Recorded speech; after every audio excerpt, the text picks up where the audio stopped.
Pendant le dîner du Nouvel An, le père de ma femme m'a jeté du vin rouge au visage. La sœur de ma femme s'est mise à rire, en disant « Merci, papa, peut-être que ça lui apprendra le respect. » Sale porc. J'ai senti mes mains agripper la chaise. Je me suis levé et j'ai passé un appel téléphonique. Ils n'avaient aucune idée à qui ils avaient affaire.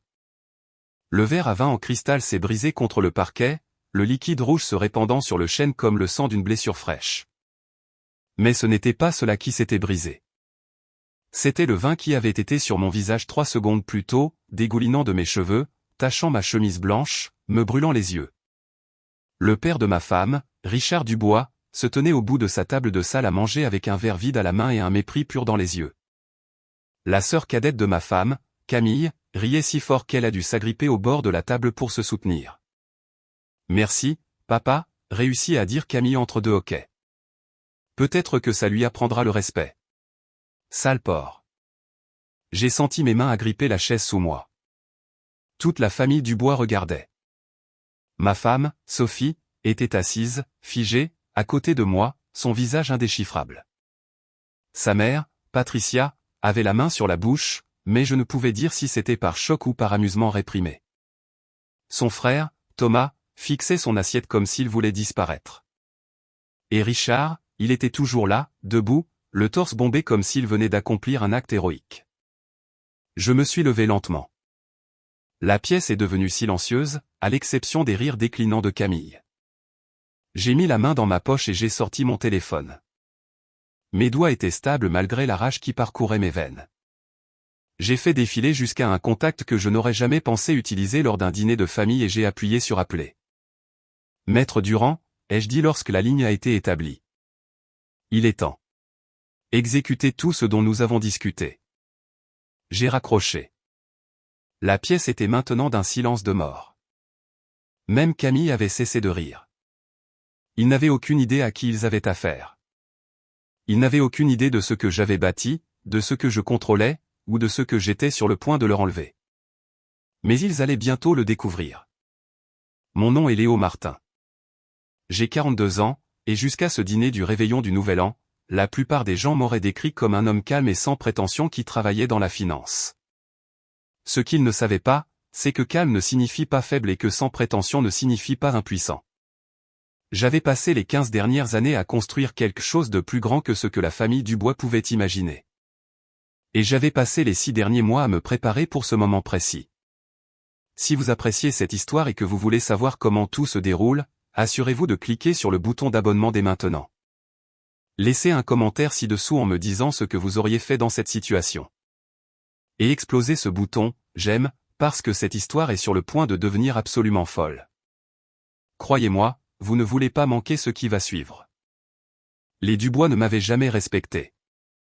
Pas depuis le jour où j'ai épousé Sophie, il y a 8 ans. Pour eux, j'étais le gendre qui ne venait pas d'une vieille fortune, qui n'avait pas le bon pédigré, qui n'appartenait pas à leur monde de clubs de golf et de galas de charité. Richard avait fait sa fortune dans l'immobilier commercial dans les années 80, achetant des propriétés quand elles étaient bon marché, les développant et surfant sur la vague de la rénovation urbaine.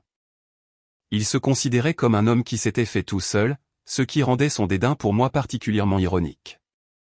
Léo travaille dans la finance, disait-il aux gens lors des fêtes, en insistant juste assez sur le mot pour le faire paraître sale. Une sorte de truc d'investissement. Je ne comprends pas vraiment ce qu'il fait. La vérité, c'est que Richard comprenait parfaitement ce que je faisais. Il ne pouvait tout simplement pas supporter que je sois devenu plus prospère que lui sans son aide. Je dirigeais un fonds de capital investissement spécialisé dans les actifs en difficulté, des propriétés commerciales en déclin, des entreprises au bord de la faillite, des projets de développement qui ne pouvaient pas obtenir de financement. Je les achetais pour une bouchée de pain, les restructurais, et soit je les rendais rentables, soit je les revendais avec des gains substantiels. Mon fonds gérait plus de 270 millions d'euros, et ma valeur nette personnelle était d'environ 63 millions d'euros. Mais les Dubois ne savaient rien de tout cela. Pour eux, j'étais juste Léo, le type silencieux qui hochait poliment la tête aux histoires de Richard et ne discutait jamais lorsqu'il critiquait mes choix de carrière. Sophie savait, bien sûr. Elle avait vu les relevés bancaires, signé les déclarations de revenus, mais elle n'avait jamais corrigé les suppositions de sa famille sur mon succès. Cela aurait dû être mon premier signal d'alarme. Le problème a commencé modestement. Richard faisait des blagues sur mes vêtements lors des réunions de famille. Léo, as-tu acheté ce costume dans un grand magasin? Thomas parlait de son cabinet d'avocat d'une manière qui laissait entendre que mon travail était en quelque sorte moins légitime. Patricia demandait quand nous comptions acheter une plus grande maison, comme si notre belle maison de 4 chambres en banlieue n'était pas suffisante. Et Camille, elle était la pire de toutes. Elle avait épousé un gérant de fonds spéculatifs nommé Benoît Courtois, qui se faisait un devoir de discuter de la structure de ses bonus à chaque dîner de famille. La société de Benoît prévoit des rendements de 30% cette année, disait Camille en me regardant droit dans les yeux. Quel genre de rendement ton petit fonds obtient-il, Léo? Je souriais poliment et changeais de sujet. Laissez-les penser ce qu'ils voulaient. Mon fonds avait obtenu des rendements moyens de 42% au cours de la dernière décennie, mais il était inutile de corriger leurs suppositions. J'avais appris au début de mon mariage que les Dubois n'étaient pas intéressés par les faits qui contredisaient leur récit. Sophie était différente quand nous nous sommes rencontrés. Elle travaillait comme conservatrice dans une galerie d'art contemporain, passionnée par sa carrière, déterminée à laisser sa propre marque en dehors de l'influence de sa famille. Je suis tombé amoureux de son indépendance, de son esprit vif, de la façon dont elle pouvait discuter de tout, de l'expressionnisme abstrait à l'économie comportementale. Mais lentement, année après année, elle est retournée dans l'orbite de sa famille, a commencé à assister à plus d'événements familiaux Dubois, a commencé à adopter leurs attitudes, a commencé à me regarder de la même manière qu'eux. 6 mois avant ce dîner du Nouvel An, quelque chose a changé. Sophie a commencé à prendre des appels téléphoniques dans d'autres pièces, à aller à des réunions de club de lecture, qui duraient jusqu'à minuit. Elle a commencé à se faire les ongles et à se teindre les cheveux avec une fréquence qui semblait excessive même pour ses standards. Je ne suis pas stupide. Je connais les signes. Alors, j'ai fait ce que tout homme intelligent ferait. J'ai engagé un détective privé. Son nom était Marc Fournier, un ancien agent de la DGSI qui dirigeait maintenant sa propre agence d'enquête discrète. En 2 semaines, il avait tout. Des photographies, des vidéos, des relevés téléphoniques, des messages textes. Sophie avait une liaison avec Julien Sinclair, un propriétaire de galerie qui la courtisait depuis plus d'1 an. Il se retrouvait dans son loft du centre de Paris 3 fois par semaine. Les messages entre eux étaient explicites, détaillés et remplis de moqueries à mon égard. Léo n'en a aucune idée, disait un message. Il est tellement naïf. Il reste juste assis là avec ses feuilles de calcul et sa petite vie tranquille. Un autre était plus blessant. Il est exactement ce que mon père disait. Un moins que rien qui prétend être quelqu'un. J'étais assis dans mon bureau à lire ces messages, sentant quelque chose de froid et de dur s'installer dans ma poitrine. Pas exactement un chagrin d'amour, plutôt une clarté. La femme que j'avais épousée n'existait plus, si elle avait jamais existé. Ce qui restait, c'était une Dubois qui s'était mariée en dessous de sa condition et qui cherchait maintenant à monter en gamme. C'est là que j'ai commencé à planifier. L'empire immobilier commercial de Richard Dubois n'était pas aussi solide qu'il y paraissait. Je le savais parce que je suivais ses propriétés depuis des années, non pas parce que je planifiais quelque chose, mais parce que c'est ce que je faisais professionnellement. J'analysais les marchés immobiliers commerciaux, identifiais les vulnérabilités et positionnais mon fonds pour capitaliser sur les opportunités. Et le portefeuille de Richard était plein de vulnérabilités. Il possédait 12 propriétés dans la région parisienne, principalement des bâtiments commerciaux plus anciens qu'il avait achetés des décennies auparavant. 3 d'entre elles avaient des hypothèques qui arrivaient à échéance dans l'année à venir, et sur la base des évaluations actuelles du marché, il aurait du mal à les refinancer. 2 autres étaient considérablement sous-occupées, perdant probablement de l'argent chaque mois. Et sa propriété phare, la Tour du Bois dans le centre-ville, avait un locataire majeur dont le bail expirait dans 6 mois. J'ai passé les mois suivants à positionner tranquillement mes pions. J'ai approché le plus grand locataire de Richard par l'intermédiaire d'un tiers et je leur ai offert de meilleures conditions dans un immeuble appartenant à mon fonds. Ils ont sauté sur l'occasion. J'ai contacté les banques détenant ces hypothèques et j'ai exprimé mon intérêt à acheter les titres à un prix réduit si Richard faisait défaut. Et j'ai commencé à accumuler des informations sur chaque actif de la famille Dubois que je pouvais trouver. Le cabinet d'avocats de Thomas était en difficulté. C'était un avocat médiocre qui surfait sur le nom de sa famille, et plusieurs de ses principaux clients étaient mécontents de son travail. J'ai tout documenté. Le mari de Camille, Benoît, n'était pas tout à fait la réussite qu'elle prétendait. Son fonds spéculatif avait sous-performé le marché pendant 3 années consécutives, et plusieurs investisseurs retiraient leur argent. Je l'ai confirmé par mon réseau. Même Patricia avait des secrets. Elle empruntait de l'argent à Richard pour soutenir une dépendance au shopping qui ferait halluciner la plupart des gens. Au moment du réveillon du Nouvel An, j'avais une image complète du château de cartes financier de la famille Dubois. Tout ce dont j'avais besoin, c'était du bon moment pour le faire s'effondrer. Le dîner du Nouvel An a commencé assez normalement. Sophie et moi sommes arrivés au domaine des Dubois à 18h, rejoignant Thomas et sa femme Mélissa, Camille et Benoît, et bien sûr, Richard et Patricia. La maison était décorée avec ce bon goût coûteux que l'argent peut acheter mais que la classe doit cultiver. Du cristal partout, des fleurs fraîches, un repas traiteur qui coûtait probablement plus que le loyer mensuel de la plupart des gens. Richard tenait le haut du pavé, discutant de sa dernière acquisition, un centre commercial en banlieue qui, selon lui, serait transformateur pour la région. Thomas parlait d'une affaire sur laquelle il travaillait, exagérant son rôle pour paraître plus impressionnant. Camille et Benoît discutaient de leurs récentes vacances à Saint-Barthélemy, s'assurant que tout le monde sache à quel point leur complexe hôtelier était exclusif. J'étais assis tranquillement, mangeant mon repas, répondant quand on me parlait mais ne proposant pas grand-chose. C'était mon rôle habituel à ces dîners. Le gendre silencieux qui n'était pas tout à fait à la hauteur. Léo, dit Richard à peu près à la moitié du plat principal. Je parlais à Guillaume Henry au club la semaine dernière. Il a mentionné que votre entreprise a essayé d'acheter une de ses propriétés. J'ai levé les yeux. Nous faisons beaucoup de tentatives d'acquisition. Je devrais vérifier de quelle propriété vous parlez. Le complexe d'entrepôt sur le boulevard de l'Industrie, dit Richard. Guillaume a dit que vous lui aviez offert environ 30% en dessous de la valeur du marché. Il a été insulté. J'ai souri poliment. Nous offrons ce que la propriété vaut sur la base de notre analyse. Si monsieur Henry estime qu'elle vaut plus, il est libre de trouver un autre acheteur. C'est le problème avec votre génération, dit Richard, s'échauffant sur son sujet. Aucun respect pour les relations établies. Aucune compréhension que les affaires sont bâties sur la confiance et la réputation, pas seulement sur des chiffres dans une feuille de calcul. Je préfère laisser les chiffres parler d'eux-mêmes, ai-je répondu. Le visage de Richard a légèrement rougi. Il n'aimait pas être contredit, même poliment. Les chiffres ne racontent pas toute l'histoire, Léo. C'est ce que tu ne comprends pas.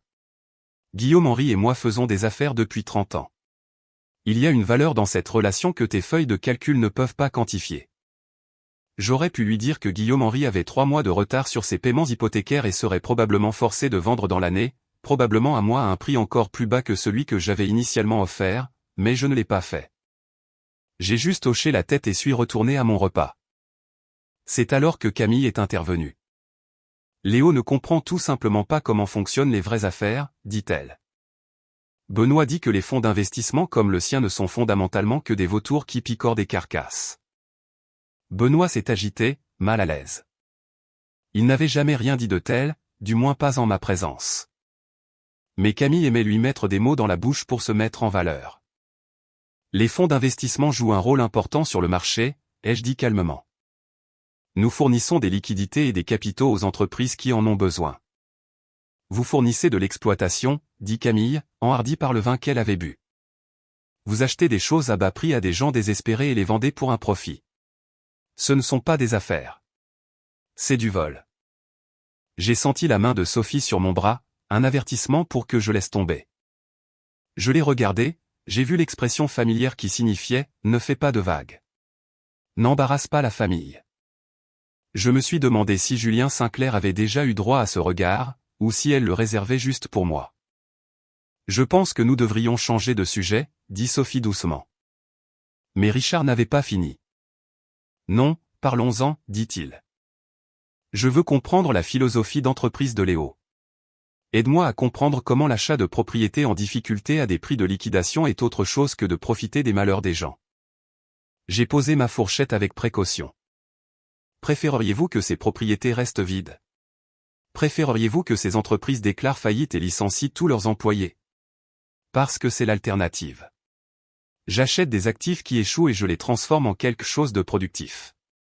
Je sauve des emplois. Je crée de la valeur là où il n'y en avait pas. Tu crées de la valeur pour toi-même, a rétorqué Richard. Ne déguise pas ça en charité. Je n'ai jamais prétendu que c'était de la charité, ai-je dit. Ce sont des affaires, ce qui est plus que ce que je peux dire du fait de s'accrocher à des propriétés qui perdent de l'argent chaque mois juste parce que vous êtes trop fier pour admettre que le marché a changé. La pièce est devenue très silencieuse. J'avais franchi une ligne en insinuant que les affaires de Richard n'étaient pas aussi florissantes qu'il le prétendait. Thomas fixait son assiette. Les yeux de Camille étaient grands ouverts de choc. Patricia avait l'air de vouloir se cacher sous la table. Richard se leva lentement. Son visage avait la couleur du bœuf cru. « Comment osez-vous, dit-il, la voix tremblante de rage. Comment osez-vous venir dans ma maison et m'insulter ? Je ne vous insulte pas, dis-je en restant assis. J'énonce un fait. L'immobilier commercial est en train de changer. Les méthodes qui fonctionnaient dans les années 80 ne fonctionnent plus. Vous devez vous adapter ou vous serez laissé pour compte. Dehors, dit Richard. Sortez de ma maison. C'est à ce moment-là que Sophie a fait son choix. Au lieu de me défendre ou d'essayer de calmer la situation, elle s'est tournée vers moi avec des yeux froids et a dit, « Léo, peut-être que nous devrions partir. » Pas, peut-être qu'il est déraisonnable. Pas, peut-être que vous devriez tous les deux vous calmer. Juste, peut-être que nous devrions partir. Comme si j'étais le problème. Quelque chose en moi s'est cristallisé à ce moment-là. Je me suis levé, mais je ne me suis pas dirigé vers la porte. Au lieu de cela, j'ai marché vers Richard. Il a saisi le verre de vin devant lui et, avant que je puisse dire un mot, il m'a jeté le contenu directement au visage. Le vin rouge m'a frappé comme une gifle, froid et choquant. Il m'est entré dans les yeux, dans le nez, a imbibé ma chemise. Camille s'est mise à rire immédiatement. Ce rire cruel et ravi qui disait, enfin, quelqu'un l'a remis à sa place. Et puis sont venues ces paroles qui ont scellé leur destin. Merci, papa. Peut-être que ça lui apprendra le respect. Sale porc. J'ai senti mes mains agripper la chaise. La rage était là, chaude et immédiate, mais en dessous, il y avait quelque chose de plus froid. Le calcul. Je planifiais cela depuis des mois, attendant le bon moment. Il venait de me le donner. J'ai sorti mon téléphone et j'ai passé l'appel. Maître Durand, ai-je dit, il est temps. Exécutez tout ce dont nous avons discuté. Maître Durand était mon avocat, l'un des meilleurs plaideurs financiers du pays. Nous nous préparions à ce moment depuis 3 mois, depuis que j'avais décidé que mon mariage était terminé et que le traitement que me réservait la famille Dubois était passé de l'impolitesse à l'hostilité active. Léo, que se passe-t-il ? Demanda Sophie alors que je raccrochais. Il y avait de l'incertitude dans sa voix maintenant. Peut-être la première fissure dans son armure Dubois. J'en ai fini, ai-je dit simplement. J'en ai fini d'être traité comme une ordure par cette famille. J'en ai fini d'être moqué et rabaissé, et j'en ai fini avec toi. De quoi parlez-vous ? A exigé Richard. Qui venez-vous d'appeler ? Mon avocat, ai-je dit. À partir de ce moment, je demande le divorce. Sophie peut s'attendre à recevoir les papiers demain matin. Je dépose également une plainte au civil contre vous, Richard, pour agression. Ce vin que vous avez jeté n'était pas seulement offensant. C'est une agression filmée et documentée. J'ai sorti mon téléphone et leur ai montré l'écran. J'enregistrais depuis que je m'étais levé, capturant tout, y compris Richard jetant le vin. Tu ne peux pas faire ça, balbutia Camille. C'est illégal. En fait, en France, je peux enregistrer tout ce que je veux dans une résidence privée si je participe à la conversation. La loi est très claire à ce sujet. Thomas a finalement pris la parole. Léo, calmons-nous tous et parlons-en rationnellement. Je suis rationnel, ai-je dit, probablement pour la première fois en 8 ans. Maître Durand dépose également des requêtes pour geler tous les actifs matrimoniaux en attendant la procédure de divorce, et il lance des procédures de saisie sur 3 de vos propriétés, Richard. Le visage de Richard est passé du rouge au blanc. De quoi parlez-vous ? Vous ne possédez aucune de mes propriétés. Non, mais je possède les titres hypothécaires, ai-je dit. Je les ai achetés à vos banques il y a 3 mois. vous avez actuellement 60 jours de retard sur 2 d'entre eux et 30 jours de retard sur le troisième. J'aurais pu travailler avec vous là-dessus, mais plus maintenant. J'exige le remboursement immédiat des prêts. La pièce a éclaté. Tout le monde parlait en même temps, mais je n'avais pas fini. Thomas, votre cabinet est sur le point de perdre le compte Henri. J'ai acheté la propriété de Guillaume Henri hier, et il a demandé qu'un autre conseil juridique s'occupe de la transaction. Compte tenu des récents problèmes de performance de votre cabinet, je soupçonne qu'il déplacera toutes ses affaires ailleurs. Le visage de Thomas est devenu pâle. Camille, vous devriez peut-être interroger Benoît sur les demandes de rachat que son fonds a reçues. La dernière fois que j'ai vérifié, il a perdu environ 40% de ses actifs sous gestion ce trimestre. Il s'avère que sous-performer le CAC 40 pendant 3 années consécutives rend les investisseurs nerveux. Benoît avait l'air d'aller être malade. Et Patricia, vous devriez peut-être parler à Richard de la deuxième hypothèque qu'il a prise sur cette maison pour couvrir vos factures de carte de crédit. Ce titre arrive à échéance dans 6 mois, et compte tenu de l'état actuel de son portefeuille, je doute qu'il puisse refinancer. La main de Patricia a volé à sa bouche, mais cette fois, c'était un choc authentique. Tu es un monstre, a murmuré Sophie. J'ai regardé ma femme, la femme que j'avais aimée. La femme qui me trahissait avec Julien Sinclair depuis 6 mois. Non, ai-je dit doucement. Je suis juste quelqu'un qui en a marre d'être traité comme un moins que rien par des gens qui ne sont rien. Je me suis dirigé vers la porte, le vin dégoulinant encore de mes cheveux. Sur le seuil, je me suis retourné une dernière fois. Bonne année, tout le monde. J'espère qu'elle sera tout ce que vous méritez. Les 72 heures suivantes furent un chaos. Maître Durand a travaillé plus vite que je ne l'aurais cru possible, déposant toutes les requêtes nécessaires et signifiant les papiers à tous ceux qui en avaient besoin. Sophie a reçu les papiers du divorce le 1er janvier. Richard a reçu les avis de saisie le 2 janvier. Le cabinet de Thomas a reçu un avis formel que le comte Henri déménageait le 3 janvier. Mon téléphone sonnait constamment. Sophie a appelé 16 fois le premier jour, laissant des messages allant de la colère aux supplications, puis de nouveau à la colère. Thomas a appelé, essayant de négocier une sorte d'accord. Même Patricia a appelé, en pleurant, me demandant de reconsidérer ma décision. Je n'ai répondu à aucun d'eux. Il n'y avait plus rien à dire. Le rapport du détective privé sur la liaison de Sophie a été transmis à Maître Durand, qui l'a incorporé dans la demande de divorce. Selon les lois françaises, l'adultère affectait la répartition des biens. Sophie n'allait pas partir avec la moitié de tout ce que j'avais construit. Elle aurait de la chance d'obtenir 20%. Les propriétés de Richard étaient une autre affaire. Le processus de saisie prendrait des mois, mais les dommages à sa réputation furent immédiats. La nouvelle s'est répandue dans le milieu de l'immobilier commercial que Richard Dubois était surendetté et faisait face à une saisie. Ses autres prêteurs ont commencé à exiger le remboursement de leurs prêts. Ses locataires ont commencé à chercher d'autres locaux. Son empire soigneusement construit a commencé à s'effondrer. Je n'en ai ressenti aucune satisfaction, juste un froid sentiment de justice rendue. Environ une semaine après le dîner, j'ai finalement répondu à l'un des appels de Sophie. Léo, s'il te plaît, dit-elle. Sa voix était rauque, comme si elle avait pleuré. Nous devons parler. Il n'y a rien à dire, ai-je répondu.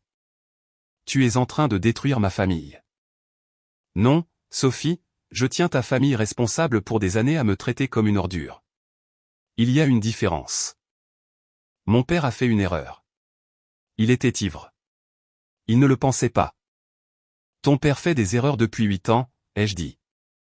Chaque commentaire désobligeant, chaque geste méprisant. Chaque fois qu'il m'a traité comme si je n'étais pas assez bien pour épouser sa fille. Ce n'étaient pas des erreurs. C'étaient des choix. Et maintenant, il en subit les conséquences. Et moi, demanda Sophie. Et notre mariage? J'ai failli rire. Tu veux dire le mariage que tu trahis depuis 6 mois? Le mariage où tu as laissé ta famille se moquer de moi et où tu ne m'as jamais défendu une seule fois? Ce mariage-là? Silence. Je sais pour Julien, ai-je dit doucement. Je le sais depuis 4 mois. J'ai des photos, Sophie. Des vidéos, des messages textes où lui et toi riez de ma naïveté. Alors, s'il te plaît, ne me parle pas de notre mariage comme s'il signifiait quelque chose pour toi. Léo, je suis désolé. J'ai fait une erreur. J'étais confuse. Julien ne signifie rien. Peut-être pas, ai-je convenu. Mais cela ne fait qu'empirer les choses. Tu as gâché notre mariage pour quelqu'un qui ne compte même pas pour toi. Pouvons-nous essayer à nouveau, demanda Sophie. Pouvons-nous suivre une thérapie ou quelque chose comme ça? Non, ai-je dit, parce que ce n'est pas à propos de Julien. C'est à propos de ce que tu es devenu. Ou peut-être de ce que tu as toujours été. Tu as laissé ta famille me traiter comme une ordure parce qu'au fond de toi, tu étais d'accord avec eux. Tu pensais que je n'étais pas assez bien. Et quand quelqu'un qui semblait plus excitant est arrivé, tu as sauté sur l'occasion. Ce n'est pas vrai. Alors pourquoi ne m'as-tu pas défendu, ai-je demandé. À ce dîner ou à n'importe quel autre moment, pourquoi n'as-tu jamais dit à ton père d'arrêter? Pourquoi n'as-tu jamais dit à Camille de se taire? Pourquoi n'as-tu jamais agi comme ma femme au lieu de la fille de Richard? Elle n'avait pas de réponse. Le divorce suit son cours, ai-je dit. Maître Durand te contactera pour le règlement. Compte tenu des preuves d'adultère, n'attends pas grand-chose. Et Sophie, fais-moi une faveur. Dis à Julien qu'il peut t'avoir. Vous vous méritez l'un l'autre. J'ai raccroché. Les procédures judiciaires ont duré des mois, comme c'est toujours le cas.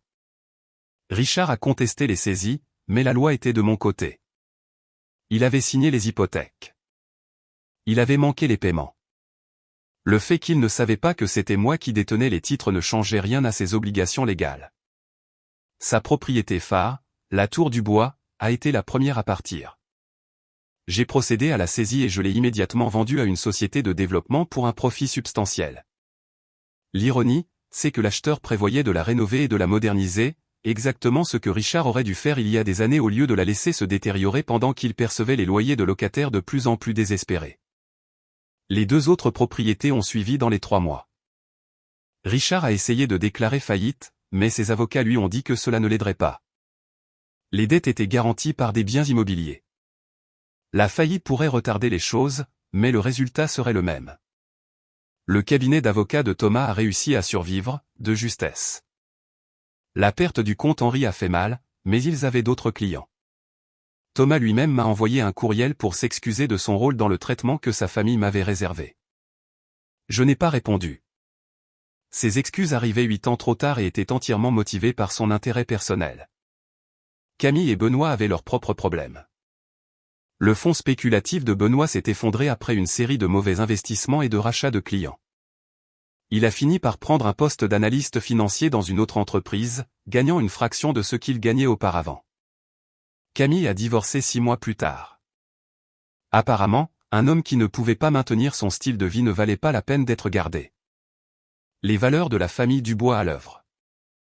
Patricia a déménagé dans une maison plus petite après que Richard a dû vendre le domaine pour couvrir ses dettes. Elle m'a appelé une fois pour me demander si j'envisagerais de l'acheter pour qu'elle puisse au moins rester dans un environnement familier. J'ai refusé. Laissons quelqu'un d'autre posséder la maison où Richard m'a jeté du vin au visage. Le divorce avec Sophie a été finalisé après 8 mois de bataille juridique. Elle s'est battue pour obtenir plus, invoquant une détresse émotionnelle et arguant que les propriétés de son père ne devaient pas entrer en ligne de compte dans le règlement. Maître Durand a détruit ses arguments avec les preuves d'adultère et la documentation de mes revendications de biens propres. Finalement, Sophie est partie avec 180 000 € et sa voiture. Étant donné que je valais 63 millions d'euros, elle s'attendait à beaucoup plus. Je l'ai vue une dernière fois lors de l'audience finale. Elle avait l'air différente, plus petite en quelque sorte, comme si la confiance qui venait du fait d'être une Dubois lui avait été enlevée. Elle a essayé de m'approcher dans le couloir du palais de justice, mais je suis passé sans la reconnaître. Il n'y avait plus rien à dire. 1 an après ce dîner du Nouvel An, j'étais assis dans mon nouveau bureau surplombant la ligne d'horizon de Paris. Mon fonds avait atteint 360 millions d'euros d'actifs sous gestion. J'avais acquis 2 autres propriétés dans le centre-ville et j'étais en négociation pour une 3e. Les affaires allaient bien. Mieux que bien. Mon assistante a frappé à la porte. « Monsieur Martin, il y a quelqu'un ici pour vous voir. » Elle n'a pas de rendez-vous, mais elle dit que c'est important. J'ai levé les yeux de mon ordinateur. Qui est-ce? Elle dit s'appeler Amandine Richard. C'est une conservatrice au musée d'art contemporain. J'ai ressenti une petite pointe d'intérêt. J'étais mécène du musée depuis mon divorce, assistant aux vernissages et aux expositions. L'art était devenu un refuge, un rappel qu'il y avait de la beauté et du sens au-delà des bilans et des acquisitions immobilières. Faites-la entrer, ai-je dit. Amandine est entrée dans mon bureau avec l'assurance de quelqu'un qui sait ce qu'elle veut. Elle devait avoir la trentaine, avec des cheveux au burn et des yeux intelligents qui ont tout saisi de l'espace en un seul coup d'œil. « Monsieur Martin », dit-elle en me tendant la main. « Merci de me recevoir sans rendez-vous. »« Appelez-moi Léo », dis-je en lui serrant la main. « Que puis-je faire pour vous ?»« Je suis ici pour demander de l'argent », dit-elle sans détour. « Le musée prévoit une expansion majeure, et nous recherchons des donateurs qui comprennent la valeur de l'art dans notre communauté. » J'ai souri malgré moi. C'est une approche d'une franchise rafraîchissante. Je ne crois pas qu'il faille faire perdre leur temps aux gens, dit Amandine. Vous êtes un homme d'affaires prospère. Vous appréciez l'efficacité, alors je suis efficace. Nous avons parlé pendant 1 heure des projets du musée, de l'art contemporain, du rôle de la culture dans le développement urbain. Amandine était brillante, passionnée et complètement indifférente à ma richesse ou à mon succès. Elle se souciait de l'art, du musée, de la création de quelque chose de significatif pour la communauté. Quand elle est partie, je m'étais engagé à donner 4,5 millions d'euros au projet d'expansion. Je l'ai aussi invitée à dîner. Elle a dit oui. La famille Dubois s'est estompée dans ma mémoire au cours de l'année suivante. J'ai entendu par divers canaux que Richard avait pris un emploi dans une société de gestion immobilière, travaillant essentiellement pour quelqu'un d'autre après des décennies à être son propre patron. Thomas pratiquait toujours le droit, toujours médiocre. Camille s'était remariée, cette fois avec un homme qui travaillait dans les assurances. Patricia avait maîtrisé ses dépenses. Ou peut-être n'avait-elle tout simplement plus l'argent de Richard à dépenser. Sophie a déménagé sur la Côte d'Azur. Quelqu'un m'a dit qu'elle travaillait dans une galerie à Nice, essayant de relancer la carrière qu'elle avait abandonnée en épousant le style de vie des Dubois. Je lui ai souhaité bonne chance, de la manière abstraite dont on souhaite bonne chance à quelqu'un qui comptait autrefois mais ne compte plus. Amandine et moi sommes sortis ensemble pendant 6 mois avant que je lui demande d'emménager avec moi. Elle a dit oui, mais à certaines conditions. Elle a gardé son appartement comme espace de studio. Elle a maintenu son indépendance.